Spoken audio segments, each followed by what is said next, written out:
So now in this video we will learn about the types of plant tissues. We'll learn about what?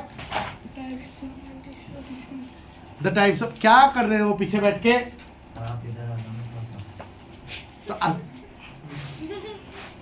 तो वो आ जाएगा video में। Sir तुम एखाने चले আসো স্যার। सुबह कैमरा। अरे यार इधर तो दिखता है।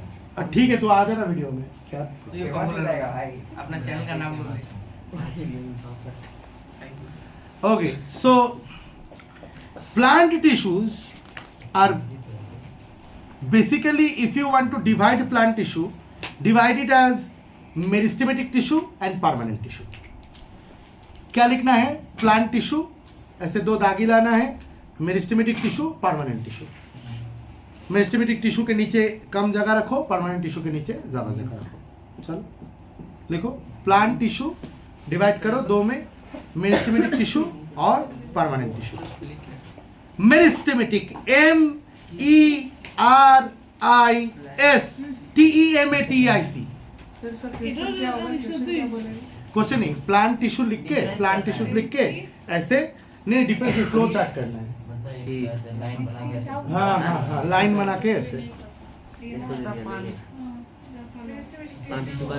Plant tissue divided into two parts, meristematic tissue and permanent tissue. আরিয়ান হচ্ছে তো কোনটাতে বেশি জায়গা? পার্মানেন্টের নিচে বেশি জায়গা রাখবে।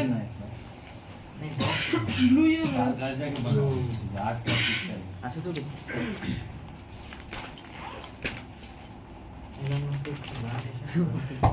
हाँ, meristematic tissue and permanent tissue लिख दिया। अब मेरिस्टेमेटिक टिश्यू के नीचे लिख तीन डिविजन्स कर।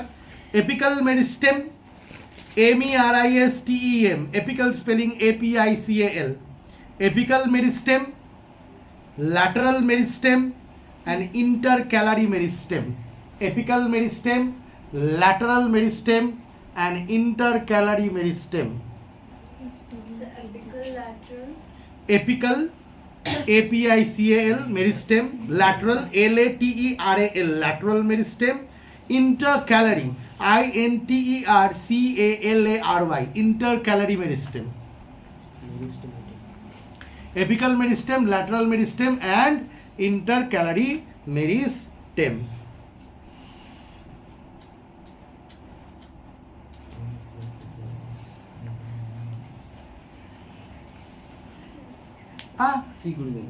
सॉरी, बात मत कर, लिख लिया? हाँ, अब सर ये जो मेरिस्टेमेटिक टिश्यू है, परमानेंट टिश्यू है, उसमें डिफरेंस क्या है? I mean what do you mean by meristematic tissue and permanent tissue? हंस मत, सुन। What do you mean by meristematic tissue and permanent tissue? Meristematic tissues are those tissues which are continuously dividing tissues. Permanent tissues are those tissues which may be living or may be dead but are not dividing. Are you getting my point?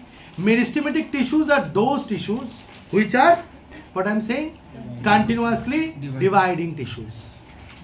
Permanent tissues are those tissues may be dead or may be alive, but if dead to not dividing surely, but it may be so, it may be alive but is not dividing. Is this clear to you?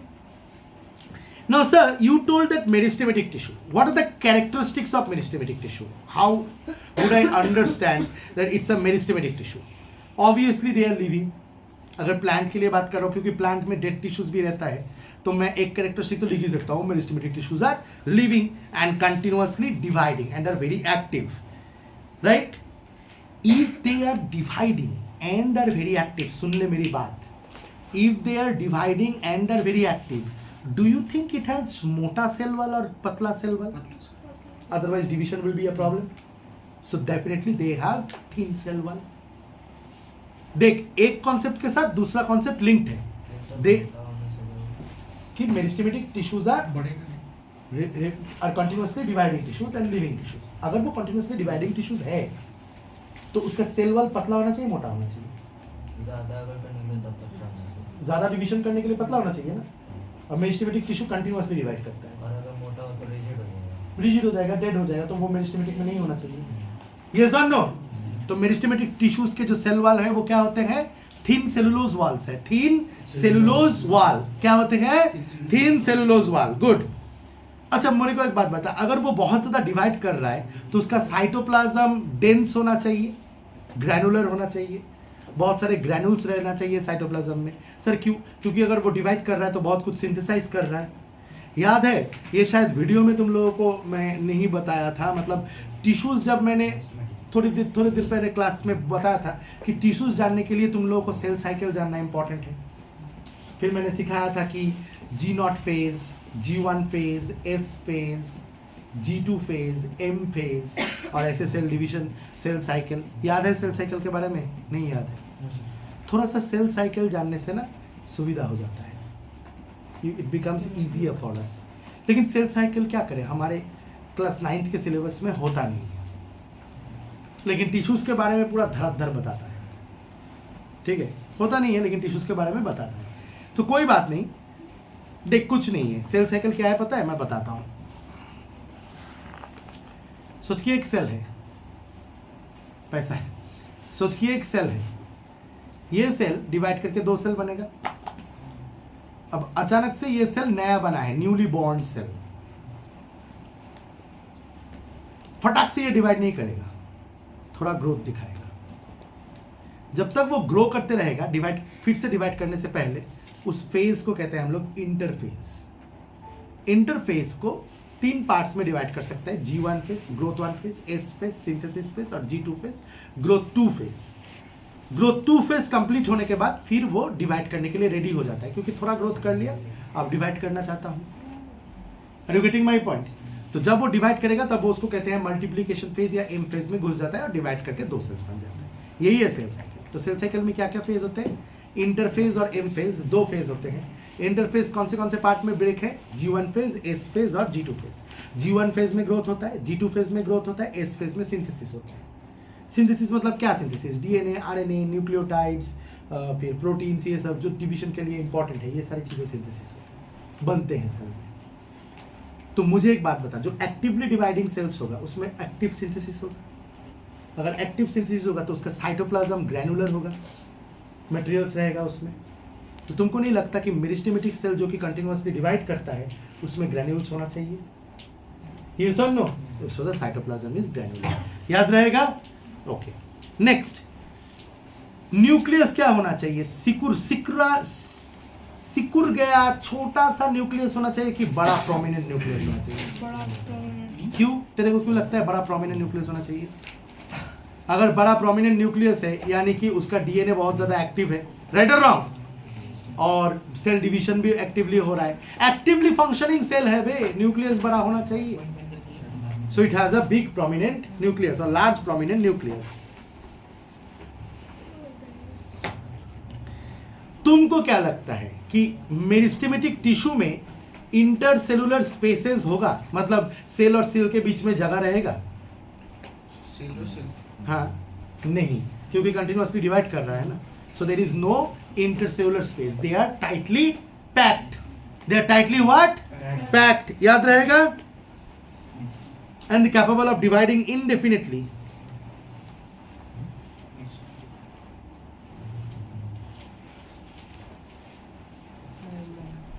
Where are these meristematic tissues found? In the apex of the plant, tip of the plant, in the lateral part of the plant, right or wrong? In the tip of the roots, in the tip of the stem, in the lateral part of the stem, because the stems also become motor. So these are the places where you can find meristematic tissues. Is this understood? Do you think meristematic tissues or meristematic cells will contain any kind of reserve food material? जरूरत नहीं है, तो continuously divide करता है, तो food को utilise करके energy बना लेता है, क्योंकि उसको डिवाइड करना होता है। तो रिजर्व फूड मटेरियल नहीं रखेगा, तो क्या क्या क्या नहीं रखेगा रिजर्व फूड मटेरियल कंटिन्यूअसली? हाँ, फोटोसिंथेसिस करता है लेकिन रिजर्व फूड मटेरियल नहीं रखता। तो क्या क्या सीखा? नंबर 1, फोटोसिंथेसिस नहीं भी कर सकता है, कहीं से फूड मिलता होगा उसको, पत्ता में फोटोसिंथेसिस होता होगा, वो फ्लोएम से जाता होगा उसके पास, फूड चाहिए होता है, रिजर्व नहीं करता है। जैसे बहुत सारे प्लांट सेल्स जो परमानेंट होते हैं ना, वो रिजर्व रखते हैं क्योंकि वो परमानेंट है। ये सब नहीं रखता क्योंकि वो कॉन्टिन्यूसली डिवाइड करता है, तो उसको एनर्जी की जरूरत है, तो फ्रूट को यूज कर लेता है। आ रहा है बात समझ में? क्या सोच रहा है यशपाल? समझ में नहीं आ रहा है? सो फर्स्ट थिंग क्या है? Meristematic cells are actively dividing cells. They are living cells, actively dividing cells, living cells. They have thin cellulose wall, yes or no? They have thin cellulose. They have prominent nucleus, yes or no? They have prominent nucleus, and they have intercellular spaces, yes or no? Huh? No, they don't have intercellular spaces. Right or wrong? Where are they found? They are found in the apex of the plant. Do they store any reserve food material? No. फिर से बता characteristics क्या क्या है, चल एक एक करके बता. They are living, they are continuously dividing, they are thin cellulose wall, good, they are dense cytoplasm, dense granular cytoplasm, then prominent nucleus, then large prominent nucleus, no intercellular spaces, and divides continuously. Okay, you repeated one point. And they are found where? In the Apex, in the apex of the plants, in the lateral part of the plant. Right or wrong? अच्छा, एक चीज बताता हूं, अभी एक चीज सीखने का टाइम आ गया है. जैसे तुम लोग सेल साइकिल अभी सीखा ना, मेरिस्टेमेटिक सेल, तो मेरिस्टेमेटिक सेल में सेल साइकिल कंटिन्यूअसली होता है. लेकिन एक बात याद रख बेटा, कभी कभी क्या होता है, एक चीज होता है जिसको कहते हैं सेल डिफरेंशिएशन. क्या बोला मैं? सेल डिवीजन, सेल का डिवाइड होना, और दूसरा है सेल डिफरेंशिएशन. सेल डिवीजन और सेल डिफरेंशिएशन में मैं अंतर कर देता हूं. सेल डिफरेंशिएशन का मतलब है सेल डिवीजन का मतलब है एक सेल डिवाइड होकर दो नए सेल्स बनाएंगे. लेकिन जो सेल डिवाइड करेगा और जो दो नए डॉटेड सेल्स बनेंगे वो सेम टाइप के सेल्स होंगे. अगर ऐसा हो रहा है कि मेरा लीवर सेल डिवाइड कर रहा है तो नए नर्व सेल बनेंगे, लीवर सेल ही बनेंगे. क्यों बात कर रहा है लुल्लू? काट दूं?